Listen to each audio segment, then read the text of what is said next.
Je vous ai parlé la fois passée de ce qui se passe dans l'Est.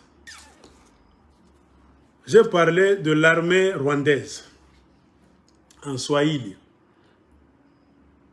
J'ai démontré que cette armée-là, c'est une armée faible. Une armée d'abord qui n'a pas beaucoup d'hommes, qui n'a pas d'argent. Parce que pour mettre une armée en place, il faut de l'argent. Entretenir une armée, ce n'est pas chose facile. Vous devez avoir de l'argent en permanence.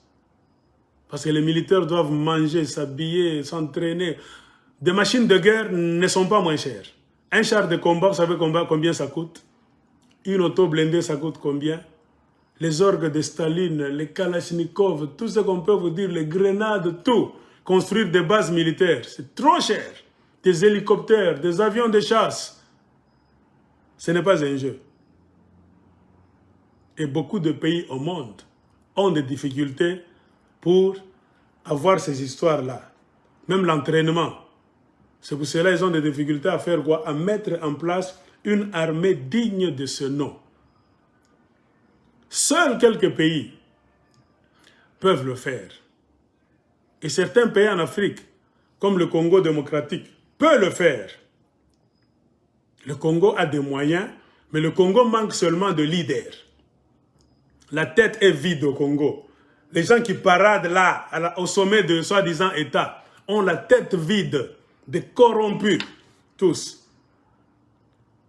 Parce que c'est simple, on s'est organisé pour parachuter les corrompus là-bas. C'est-à-dire, comme le cas de Chilombo, c'est le Rwanda et l'Ouganda, en collaboration avec les compagnies multinationales qui l'ont mis là. Automatiquement, Chilombo doit servir les Rwandais, les Ougandais et les multinationales. C'est très simple à comprendre. Pourquoi il est en train de s'époumoner pour faire entrer Ouganda au Congo? Il laisse les Ougandais entrer, il laisse les Rwandais entrer, il leur donne de l'or. On vous dira donc les mêmes histoires. C'est navrant même. Vous chantez la même chanson. C'était ici que ce monsieur-là a été mis là par les Rwandais et les Ougandais. C'est ce qu'il fait. On détourne l'argent. Cet argent qu'on a détourné, ne parlons pas de Kabila. C'est du passé. Parlons de Félix Tshisekedi. Depuis qu'il a pris le pouvoir, ça fait maintenant 3 ans. Maboko Pembe, fils du Sphinx, l'état de droit. Vous êtes des voleurs, lui il allait venir pour construire. Regardez ce qu'il a fait. Il n'a rien foutu à part voler. C'est-à-dire on l'a mis là, c'est pour détruire le Congo. Et en détruisant le Congo, la meilleure façon de le faire, c'est de détruire l'armée. Or, si vous suivez bien la structure, ou bien toutes les structures en République démocratique du Congo, si elles étaient respectées, on allait avoir une armée forte de dissuasion. Pourquoi? Nous avons de l'argent au Congo. Nous avons des richesses. Si les gens qui viennent chez nous voler, ils amènent chez eux, ils créent des armées fortes, plus fortes que notre armée. Mais à combien plus forte raison? Nous-mêmes, les dépositaires, les propriétaires des richesses au sol et sous le sol. Manque de volonté. L'inconscience au sommet de l'État.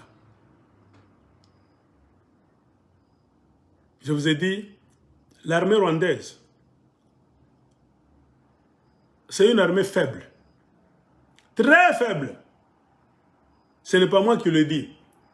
C'est le classement mondial. Heureusement, ils ont encore publié pour 2021. Entrez dans votre ordinateur, écrivez Global Firepower. Je vous ai parlé de cette histoire. Global Firepower. Donc le feu global. Le feu que peut donc faire sortir une armée. C'est sur ce site, là où annuellement, chaque année, on classe les armées du monde. Si votre armée n'est pas sur la liste, c'est-à-dire c'est une armée qui ne remplit pas les critères pour être appelée une armée, on laisse tomber cette histoire-là. Le nom ne va pas apparaître sur la liste de Global Firepower. Alors quand vous remarquez, écrivez-moi www Global Firepower, en un seul mot, .com. Vous allez voir la liste des armées du monde. La liste est ici. Ils ont fait sortir ça, je ne sais pas, il y a un mois. On vous donne même des signes. Si une armée a perdu de pouvoir, on fait la flèche rouge qui descend. Si votre armée a amélioré de puissance, on fait la flèche verte qui monte comme ça. Pour le Congo, on a mis une flèche rouge. C'est-à-dire l'armée du Congo est en train de descendre. Maintenant, si tu peux regarder cette liste comment, de plusieurs façons. Tu peux regarder d'une manière globale, c'est-à-dire d'une manière internationale, mondiale, pour voir quelle place occupe votre pays. Et puis, tu peux cliquer pour regarder maintenant d'une manière continentale. C'est-à-dire, je vais regarder maintenant en Afrique. Donc, sur le plan international, la première armée, je ne vais pas, la liste a plus de 140 pays. Mais je vais y aller d'abord internationalement parlant, pas africainement parlant, non. Sur le plan international, l'armée numéro 1, c'est les États-Unis d'Amérique. Donc c'est une armée qui frappe sans pitié. Numéro 2, c'est la Russie. Numéro 3, c'est la Chine. L'Inde est au numéro 4. Numéro 5, c'est le Japon. Numéro 6, c'est la Corée du Sud. Numéro 7, c'est la France. Le Brésil vient en 8e position. Le Pakistan en 9e position. Donc, et puis il y a d'autres pays, beaucoup de pays.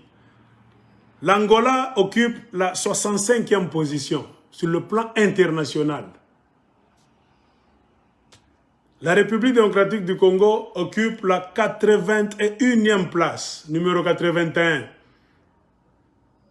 Donc, sur le plan international, quand on met les armées là-bas, la République démocratique du Congo vient en position numéro 81. Le Kenya, 83e position. La Zambie, 87e position. L'Ouganda, 89e position. Vous voyez, le Congo occupe la 81e position. L'Ouganda de Museveni occupe la 89e position. 8 places derrière le Congo. Et le Congo-Brazza occupe la 124e place. Regardez.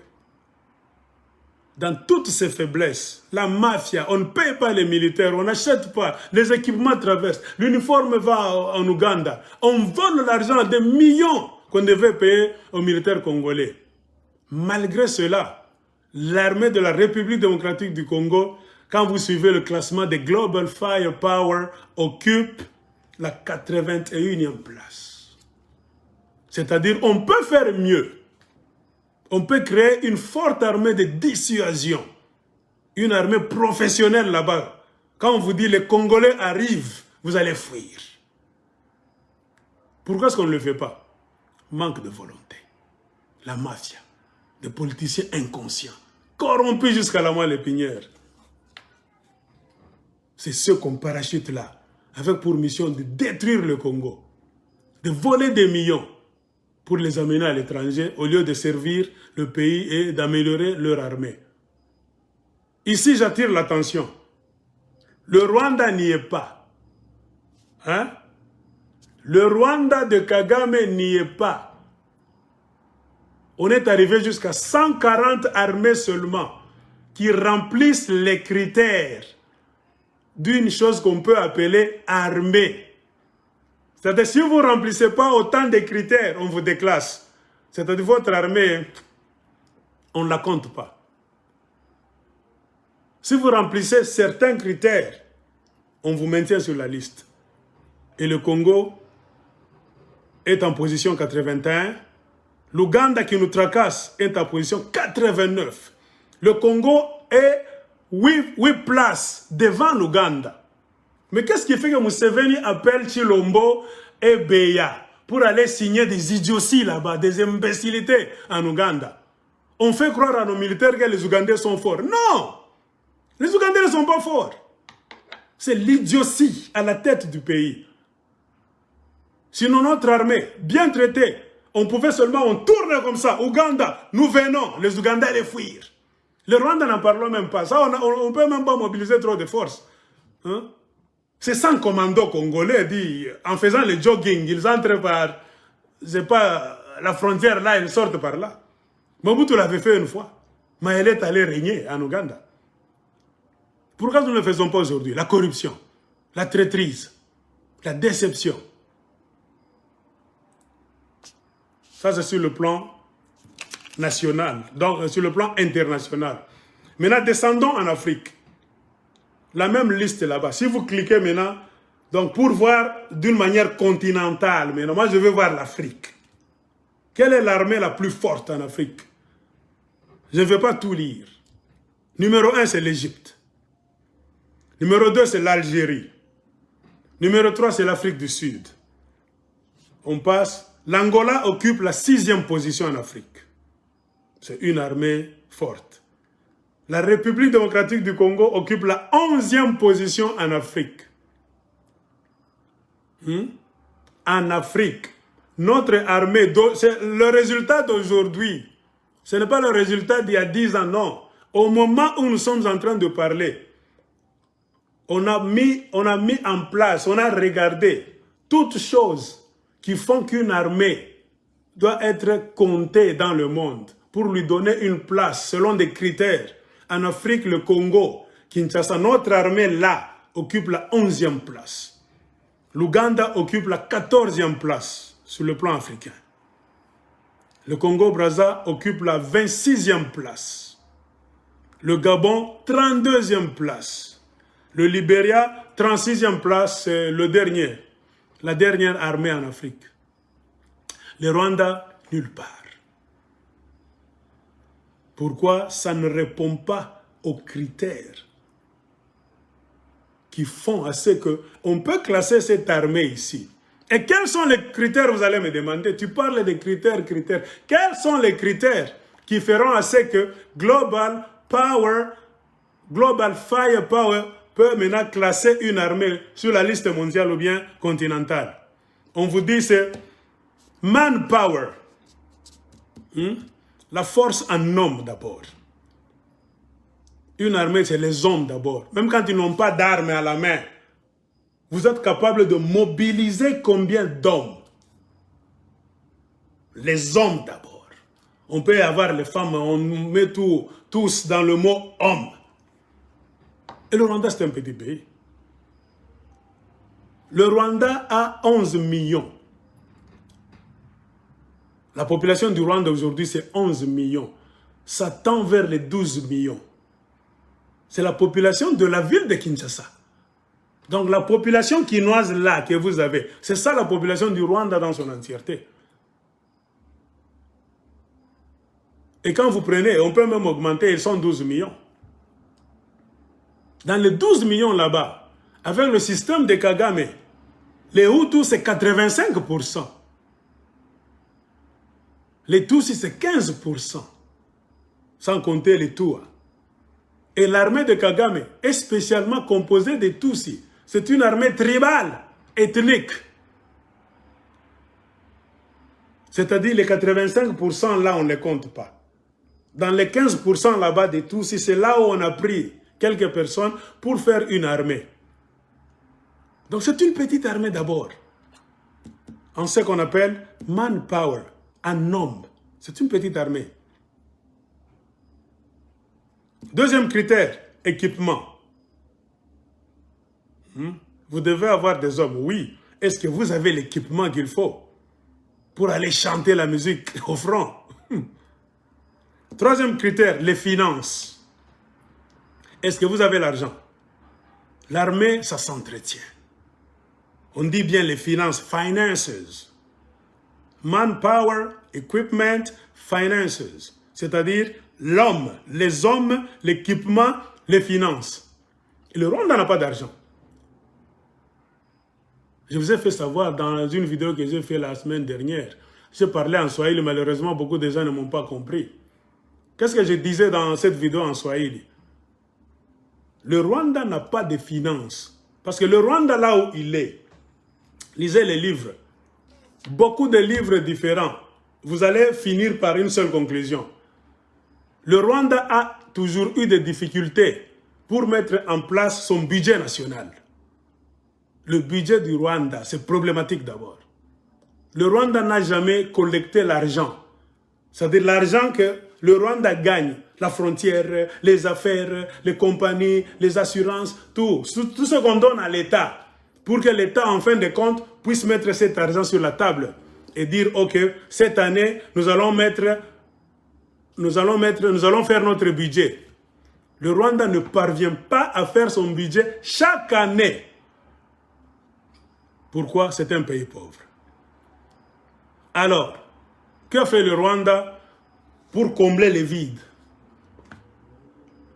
Le Rwanda, c'est un pays mendiant. Le Rwanda demande chaque fois. Il n'y a pas longtemps, quand on vous avait dit que Kagame était à Londres, il est malade, on dit il est mort. Son avion avait atterri à Londres. On a vu son avion là-bas, jet privé, atterrir à Londres rapidement.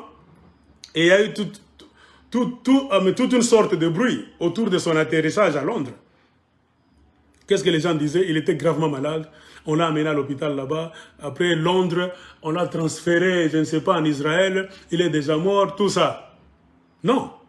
La vérité, c'est quoi?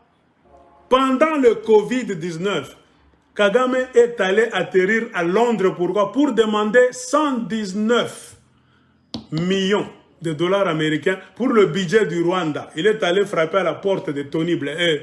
C'est qui? Le nouveau maire, c'est qui? Boris Johnson. C'était une forte urgence. Sinon, tout allait s'arrêter au Rwanda. On n'allait plus commencer à payer les fonctionnaires, l'armée allait tomber, tout allait s'arrêter. Kagame a pris l'avion pendant le Covid-19. Aller à Londres, c'est-à-dire parler pour moi, parler aux Américains, tout ça. Et quels sont les pays qui mettent la main à la poche pour fabriquer le budget annuel du Rwanda? Vous devez le savoir. Il y a les États-Unis d'Amérique. Il y a la Grande-Bretagne. Il y a aussi les pays scandinaves. Suède, Danemark, Norvège, ce sont les grands donateurs. En conclusion, c'est quoi? Il y a beaucoup de gens qui interviennent, beaucoup de pays, beaucoup d'organismes qui interviennent, qui mettent la main à la poche pour donner l'argent au Rwanda, afin que le Rwanda puisse faire son budget annuel. On vous dit, pour ne pas exagérer, plus de 60% du budget du Rwanda vient de l'extérieur, des dons, donations. Ça arrive même parfois, il y a des années de sécheresse. C'est plus de 80% du budget du Rwanda, ça vient de l'extérieur. Donc c'est un pays indigent, pas même pauvre. Pauvre, c'est... il faut savoir parler français quand même. Le Rwanda n'est pas même un pays pauvre.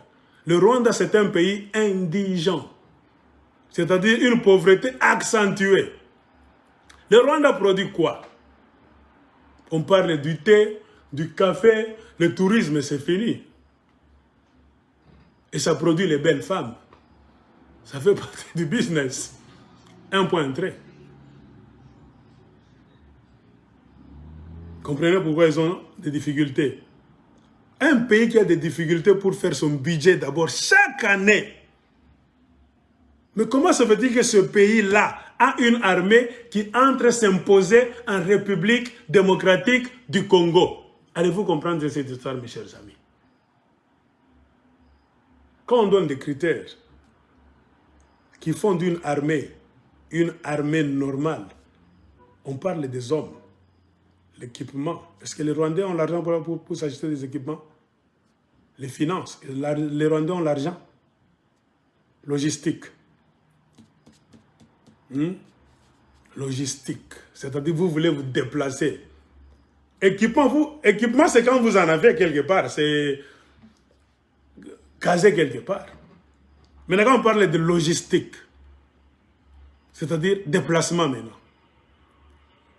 Déplacez-vous d'un point A pour aller à un point B, point C. Ce n'est pas facile. Des tonnes et des tonnes d'équipements que vous allez déplacer.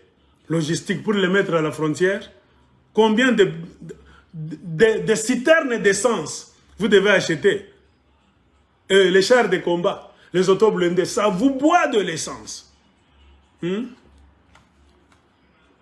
les cartouches, vous savez ça coûte combien? C'est très cher, hein? Une cartouche. Demandez aux militaires, vont vous dire. C'est pour cela, à un moment donné, quand les Rwandais sont venus avec M. Laurent Désiré Kabila, ils sont entrés au Congo, ils ne tuaient pas les gens en désordre. Ils tuaient les gens au couteau. Ils disaient, je garde les balles, car c'est cher.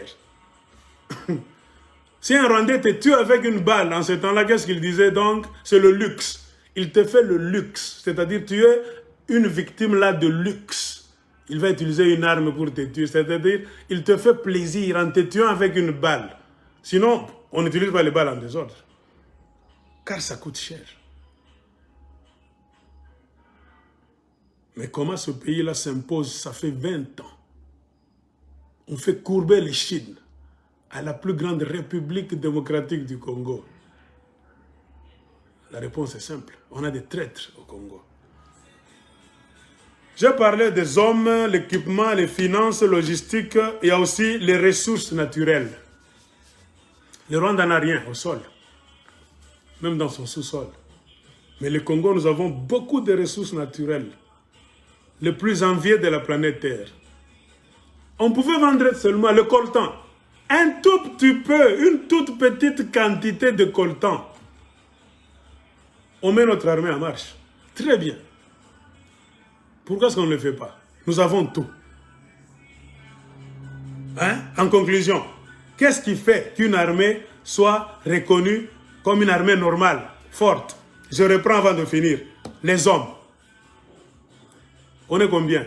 Plus de 80 millions. On tend même dans les 100 millions. L'équipement, on peut acheter, pas de problème chez nous. Les finances, on a l'argent. Tout ce que les politiciens volent de millions, millions, millions. Chaque fois, c'est millions, millions, millions. On peut financer notre armée très bien. Logistique, pas de problème. On peut acheter tout ce qu'il faut pour déplacer nos hommes d'une place à l'autre, sans problème.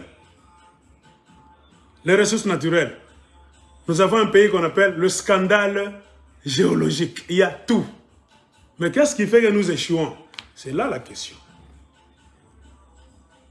Je vous ai fait voir que sur le plan international, le Congo occupe la 81e place et l'Ouganda occupe la 89e place. 8 places derrière nous. C'est-à-dire même l'Ouganda là, on peut tabasser l'Ouganda à plate couture. Le Rwanda là, on ne peut même pas se concentrer. Là, on envoie un groupe d'hommes, dit, allez, 200 commandos, allez vous occuper du Rwanda. Et Kagame le sait. Sur le plan africain, le Congo-Kinshasa occupe la 11e place. Malgré ses problèmes, ses faiblesses, ses traîtrises, on vole l'argent, on ne paye pas nos militaires convenablement, on détourne tout. Les armes quittent le Congo pour se retrouver en Ouganda ou bien au Rwanda. Les uniformes, on les vole. On vole tout pour aller donner chez l'ennemi. Malgré tout ça, nous occupons la 11e place. Il y avait moyen d'être même la deuxième armée de l'Afrique. C'est ce que je voulais vous faire voir. Sur le plan africain, Congo 11e, Ouganda 14e place. C'est-à-dire nous sommes devant l'Ouganda, toujours. Un bon président, nous allions avoir une armée forte de dissuasion. C'est-à-dire quand tu es président de la République, tu descends de l'avion comme ça, les gens te respectent. Tu salues le drapeau comme ça. Il y a des missions en Afrique, dans le monde. L'armée congolaise, Kinshasa, va arriver. Tout le monde a peur. De vrais commandos. Des millions nous en avons. Vous créez des camps militaires là-bas fantastiques. Vous les logez très bien, ils mangent très bien. Pourquoi on ne le fait pas? La corruption, la mauvaise foi. L'homme politique congolais, c'est ça le mal du Congo, c'est l'homme politique Congolais, la pègre. C'est pour cela, tout ce que nous faisons aujourd'hui, c'est pour mettre de côté cette racaille politique qui est là. Ils nous ont prouvé partout, donc de toutes les manières, qu'ils ont échoué.